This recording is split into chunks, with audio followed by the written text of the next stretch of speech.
নমস্কার বন্ধুরা, সিরিয়ালের সাত কাহান চ্যানেলে আপনাদের স্বাগত জানাই। চলে এসেছি তারে ধরি ধরি মনে করি সাত কাহান নিয়ে।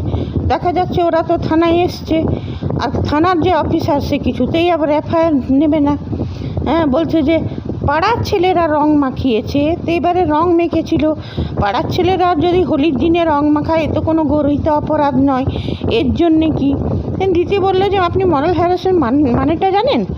বলছে না, ওই সব দিয়ে কিছু হবে না। কে করেছে? সেদিন তো হোলিতে সবারই মুখে রং মাখা। তখন বলছে যে আপনার কাজ হচ্ছে, আমরা যে ভিকটিম সে নিজে এসছে এফআইআর দিতে, আপনার কাজ হচ্ছে এফআইআর করা, তা আপনি নিচ্ছেন না কেন এফআইআরটা?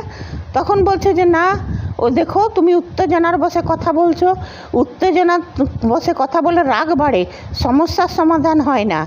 আমি বলছি কি যে মিটমাট করে নাও। বলছে আপনি তো আচ্ছা মুশকিল, মিটমাট কিসের জন্য করব? আর গোরাও বললো সেটা যে একটা মেয়েকে হ্যারাস করা হয়েছে, ওকে রং মাখানো হয়েছে।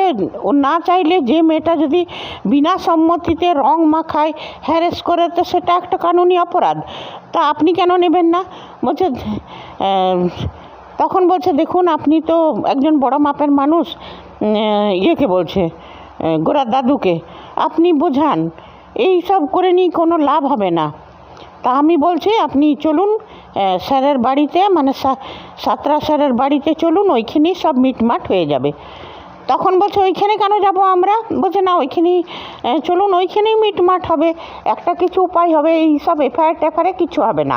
ওরা কত বড় লোক, জানেন তো, এখানকার নেতা। যাই হোক, এদের বলছে আমাদেরকে ভয় খাওয়াবেন না নিয়ে। তখন বলছে গোরা বলছে না, কারো বাড়িতে যাবো না, এইখানেই এফআইআরটা লিখতে হবে। তখন দাদু বললো যে ঠিক আছে গোরা, থাম, আচ্ছা চলুন, আপনি চলুন ওই খোকন সাঁতরার বাড়িতে নিয়ে ওরা যাচ্ছে। এদিকে আরেকজন যে পুলিশ অফিসার, সেকেন্ড অফিসার, ও বলছে এ তো দারোগা, তো এই অফিসার তো নেবে না, কারণ খোকন সাঁতরার প্রতি মাসে একে মোটা টাকা দেয়, সেই জন্যেই বাধ্য হয়ে আমাদেরকে ওই অন্যায়গুলো মেনে নিতে হবে। মানে এই সেকেন্ড অফিসারটা খুব ভালো মনে হচ্ছে। যাই হোক, পরে দেখবো হয়তো হেল্প করতে পারে। তারপরে খোকন সাঁতরার বাড়িতে যখন ওরা গেল, তখন পুরো মিউজিক বাজিয়ে খোকন সাঁতরা মদের গ্লাস নিয়ে খুব নাচানাচি করছে, নাচছে। তখন বলছে আমরা কতক্ষণ বসবো? গোরা বলছে ডাকুন। বলছে স্যার মনে হয়, তখন ওই পুলিশ অফিসারটা বলছে স্যার মনে হয় কোনো জরুরি কাজে ব্যস্ত আছে, সেই জন্যে আসতে পারছে না। তখন বলছে জরুরি কাজে ব্যস্ত? কিসের জরুরি? এই তো যে আওয়াজ যেগুলো শুনতে পাচ্ছি তাতে তো মনে হচ্ছে না উনি কোনো জরুরি কাজে ব্যস্ত। তা করতে খোকন সাঁতরার মেয়ে আর বউ এসছে। বলছে শুনুন, শ্রীধরবাবু এসছেন, যাও কথা বলো। বলছে শ্রীধরবাবু মানে সেই ব্রজধামের শ্রীধর গোস্বামী? বলছে হ্যাঁ। নিয়ে তারপরে এলো, বলছে জেঠু কেমন আছেন? মদের গ্লাস নিয়ে এলো। কেমন আছেন জেঠু? হঠাৎ আমার বাড়িতে কী জন্যে? নিয়ে এরা মদের গ্লাস, বলছে চলবে নাকি, মানে অসভ্যতা শুরু করলো খোকন সাঁতরা। তখন দিদি বললো যে কী জন্যে এসছে সেটা শুনুন। আপনার ছেলে আমার ননদের অসভ্যতা করেছে, আমার ননদের মুখে রং মাখিয়েছে, ওর বিনা অনুমতিতে ওর মুখে রং মাখিয়েছে। বলছে হোলির দিনে এমনি হতেই পারে, আমার ছেলে এমনি কোনো কাজ করতে পারে না, আমার ছেলে এমনি শিক্ষা নেই, আমার ছেলে এটা করেইনি। তখন বলছে যে আপনার ছেলেই করেছে। আর এই একবার না, আগেও করেছে আপনার ছেলেই। বলছে না, সেটা হতে পারে না। তখন বলছে শুনুন, এইসব বললে আর হবে না। নিয়ে তারপর বলছে জেঠু আপনি আমার বাড়ি এসছেন, আপনি একজন গণ্যমান্য লোক, আমার বাড়িতে এসেছেন, তো এইটা চলবে নাকি? করে মদের গ্লাসটা বাড়িয়ে দিতে গেল। তখন দিতি মদের গ্লাসটা ছুঁড়ে ফেলে দিল, ভেঙে দিল। তখন পুলিশ অফিসারটাকে বললো অদিতিয়া যে এই লোকটার সঙ্গে আপনি আপনার মিটমাট করছেন, যে মান সম্মান বোধটুকু যার সামান্য নেই, তার সঙ্গে কিসের মিটমাট হবে? তখন বলছে মামনি না। তখন বলছে এই যে শোনো, বলছে এটা কে জেঠু? ও গোরার বউ। মামনি, আমি খোকন সাঁতরা, আমার সঙ্গে এমনি কথা বলো না, এটা অন্য কেউ হতো তো ঘাড় ধাক্কা দিয়ে বার করে দিতাম, কিন্তু তোমরা তো আমার গেস্ট। আর এদিকে তখন এরাও বলতে লাগলো যে আমরা ছাড়বো না, আপনি তো বিহিত করতেই হবে, আপনার ছেলে এটা করেছে অদ্বিতীয়া। তখন ওরা বলতে ওর মা, ওর বউ, ওর মেয়ে বলল যে দেখুন সেটা আপনারা করবেন না, থানা পুলিশ। হ্যাঁ, আপনি ওদেরকে, নিজের বরকে বলছে যে তুমি ওদেরকে বলো মিটমাট করে নিক। হ্যাঁ, তখন ওর বর বলছে তোমরা যাও, এখান থেকে যাও। নিয়ে তারপরে বলছে যে দেখো আমি বলেছিলাম না স্যার মিটমাট করে দিবেন।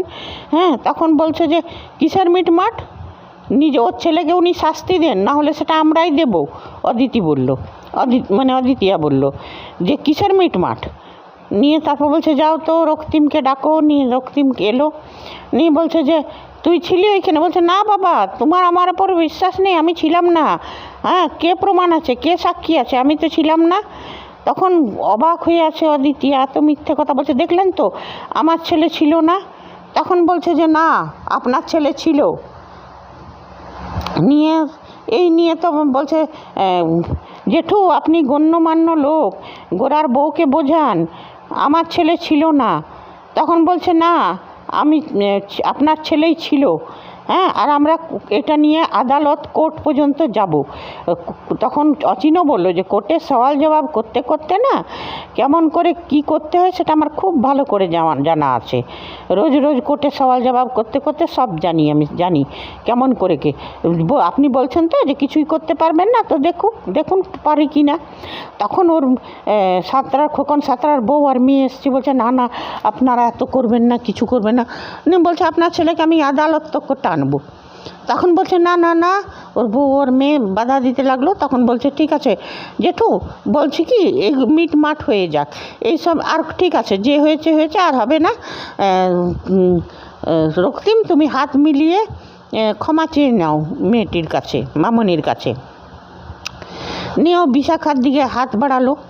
নিয়ে বিশাখাকে বলছে হ্যান্ডশেক করো, গুড গার্ল, ঠিক আছে আমরা ফ্রেন্ড, ঠিক আছে যা হয়েছে যেতে দাও, আমরা ফ্রেন্ড, হ্যান্ডশেক করো করে হাত বাড়াচ্ছে রক্তিম। বিশাখা তো ভয়ে কুঁকড়ে গেছে, পেছন দিকে দিতি লুকিয়েছে। গোরা এসে ধরেছে ওর হাতটাকে ধরে এমনভাবে মুচড়েছে যে রক্তিম কোকিয়ে উঠেছে। ওরাও তখন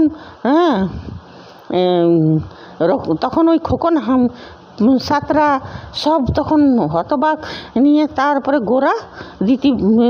গোরা ওকে ছেড়ে দিলাম ধাক্কা দিয়ে। নিয়ে তারপর বলছে যে এটা ঠিক, আপনার ছেলে কিন্তু, আপনার নাতি কিন্তু হাত দিল জেঠু, এটা ঠিক করলেন না। তো বলছে ঠিক করেছে, তখন গোরা ছেড়ে দাও। নিয়ে তারপরে বলছে যে আমি কিন্তু এই ব্যাপারটা ছেড়ে দিব না। দিতি বলল যে শুনুন, আপনি তো শাস্তি দিচ্ছেন না, এবার ওর শাস্তির ব্যবস্থা আমরাই করব, আমরা ব্যাপারটা ছেড়ে দিব না। হ্যাঁ, তখন এইটা বলে নিয়ে পরে ওরা তারপর বললো যে অফিস নিয়ে পরে বললো চলুন অফিসার। নিয়ে অফিসার চলে গেল। এদিকে খোকন সাঁতরার যে মেয়ে, সে কিন্তু দৌড়ে দৌড়ে এসে বলছে দাঁড়ান দাঁড়ান, এটা করবেন না, দাঁড়ান। হ্যাঁ, তখন অচিনের সঙ্গে কথা বলতে লাগলো। হয়তো পরে দেখা যাবে এই অচিনের সঙ্গে এই মেয়েটার কোনো একটা ভালোবাসা হবে। মেয়েটা তো ভালো, খোকন সাঁতরার বউটাও ভালো, মেয়েটাও ভালো। নিয়ে বলছে দেখুন এটা করবেন না। তখন বলছে না, আর এই অনেক দূর ব্যাপারটা গড়িয়ে গেছে, এইবারে আমরা আর থামবো না, অচিন বলল। নিয়ে তারপরে দেখা যাচ্ছে যে ওরা চলে গেল। আর রক্তিম এখন খুব লাফাতে লাগলো যে আমার সঙ্গে এমনি করেছে, বাবা তুমি ওদেরকে ছেড়ে দিলে ওদেরকে। তখন বলছে শুন, ওদেরকে আমি দেখাচ্ছি মজা, ওদের বাড়িতে ঢুকে তছনছ করে দেবো। বলছে শুন, অমনি করিস না, যে ওদের ওই মেয়েকে নিয়ে আসবো। বলছে শুন, ওই মেয়েকে কিছু করিস না এখন, ওর আশেপাশের লোকগুলো যে ওই মেয়েটার আশেপাশে আছে তাদেরকে ভাঙতে চেষ্টা কর, ওদেরকে ভাঙলেই মেয়েটা ভালোবাসার লোক নিজে ঠিক দৌড়ে আসবে। তো শুন, এখন শান্ত হ। নিয়ে তারপরে ও তো নেতা, ও তো নিজেকে ভাবছে যে খুব বড় কেউ কেটা, আর সেটাই। নিয়ে তারপরে ওরা যখন বাড়ি এসছে তখন গোরার মাও বলতে লাগলো, বিশম্বর বলছে হ্যাঁ তোরা কিসের এটা ভালো কাজ করিস নি, তোরা খোকন সাঁতরার বাড়িতে যে নি পরে এসব ঠিক করিস নি। তখন বলছে আপনি তো অদ্ভুত, অদ্বিতীয়া বলছে যে ও লিডার বলে 7 খুন মাপ নাকি, ওদের ছেলে অসভ্যতা করবে আর আমরা ভালো কাজ করিনি, আপনি চুপ করে থাকতে বলেন। তখন ওর মা বলছে, শোনো মেয়ে, আমরা বৈষ্ণব, এতদিন আমাদের ঘরে কোনো অশান্তি হয়নি, কিছু না, যখন থেকে তুমি এসছো তখন থেকে আমাদের ঘরে অশান্তি হচ্ছেই হচ্ছে। আমরা বৈষ্ণব, আমরা ধর্ম নিয়ে থাকি, ভক্তি নিয়ে থাকি। তখন দিদি বলছে, ধর্ম নিয়ে ভক্তি নিয়ে থাকো ঠিক আছে, কিন্তু ধর্মটাকে নিজের দুর্বলতা বানাবারও তো দরকার নেই দাদু। তখন ও দাদু বললো, হ্যাঁ ঠিক কথা। নিয়ে পরে বলছে যে আমি এবার থেকে রাসটা ধরবো, এই ঘরের আমি রাস ছেড়ে দিয়েছিলাম। আর এই পুলস তো সব শুনছে, পুলস তো আবার সব লাগাবে। নিয়ে তারপরে বলছে যে শুনো, এইবার থেকে আমি, আর অদ্বিতীয় গোরাও বলছে যে মা আমরা বৈষ্ণব ঠিকই, কিন্তু বৈষ্ণবদের ধর্ম মানে ক্ষমা করা, কিন্তু যেখানে ধর্মযুদ্ধ শুরু হয়ে গেছে মা, আর থামা যাবে না, আর ক্ষমাও করা যাবে না কাউকে। ও যখন যখন শয়তান মাথা চাড়া দিয়ে উঠে, তাকে দমন করাও বৈষ্ণবদের একটা ধর্ম।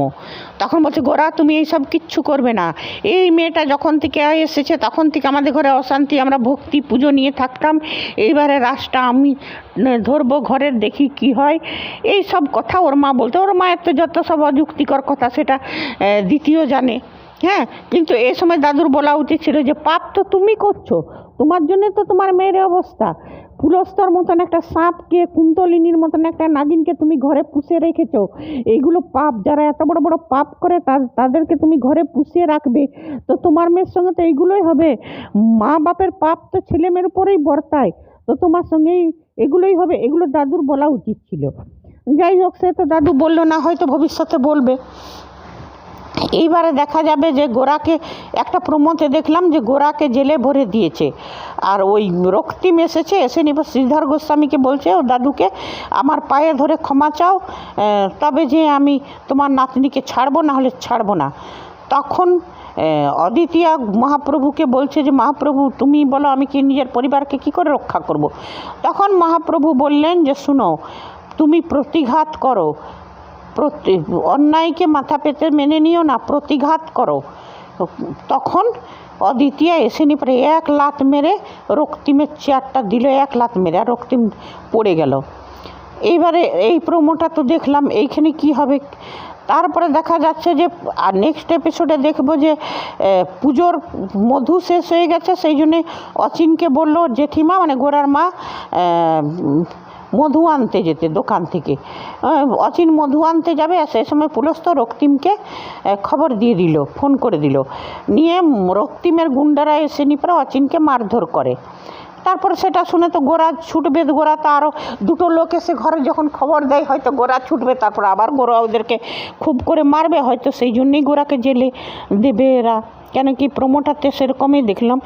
এইখানে আমি একটা কথা বলবো যে ঠিক আছে, এই সব তো ঠিক আছে, গল্পটা যেটা দেখাচ্ছে ইন্টারেস্টিং, ভালো দেখাচ্ছে, কিন্তু কাত্যায়নীকে এই কথাগুলো বলা উচিত। কমসে কম গোরার দাদু এগুলো বলুক যে তুমি পুলস্তর মতন কালসাপকে যে এত বড় পাপ করে নিয়ে, একটা মেয়ের সাথে এত বড় পাপ করে নিয়েও ঘরে তুমি তাকে স্থান দিয়েছো, একটা কুন্তলিনী যে বারবার ক্ষতি করতে চায়, একটা মার্ডারার মেয়ে, যে মানুষ খুন করতেও যার ভয় লাগে না, সেই মেয়েকে তুমি স্থান দিয়েছো। তা তুমি কি করে ভক্তির কথা বলো? আর তোমাকে মহাপ্রভু কি করে মাফ করবে? তোমার মেয়ের সাথে তো এমনিই হবে। এই কথাগুলো দাদুর বলা উচিত ছিল। আর সত্যি কথা বলতে কি, বারবার শয়তানদের জিত আমরা দেখতেও ভালো লাগছে না। হ্যাঁ, গোরা প্রতিকার করছে ঠিকই, আর গোরাকে জেলে ভরলো কে, কিসের জন্য, সেটা তো আমরা হয়তো জানতে পারবো। অচিনকে বাঁচাতে গিয়ে গোরা হয়তো পিটেছে সবাইকে। তো সে যাই হোক, অহিংসা পরম ধর্ম ঠিক আছে বৈষ্ণবদের জন্যে, কিন্তু অন্যায়কে শাস্তি দেওয়াও বৈষ্ণবদেরই কাজ, মানে মানুষেরই কাজ। ঠিক আছে বন্ধুরা, আজ এতটাই। আবার চলে আসবো তারে ধরি ধরি 7 কাহন নিয়ে।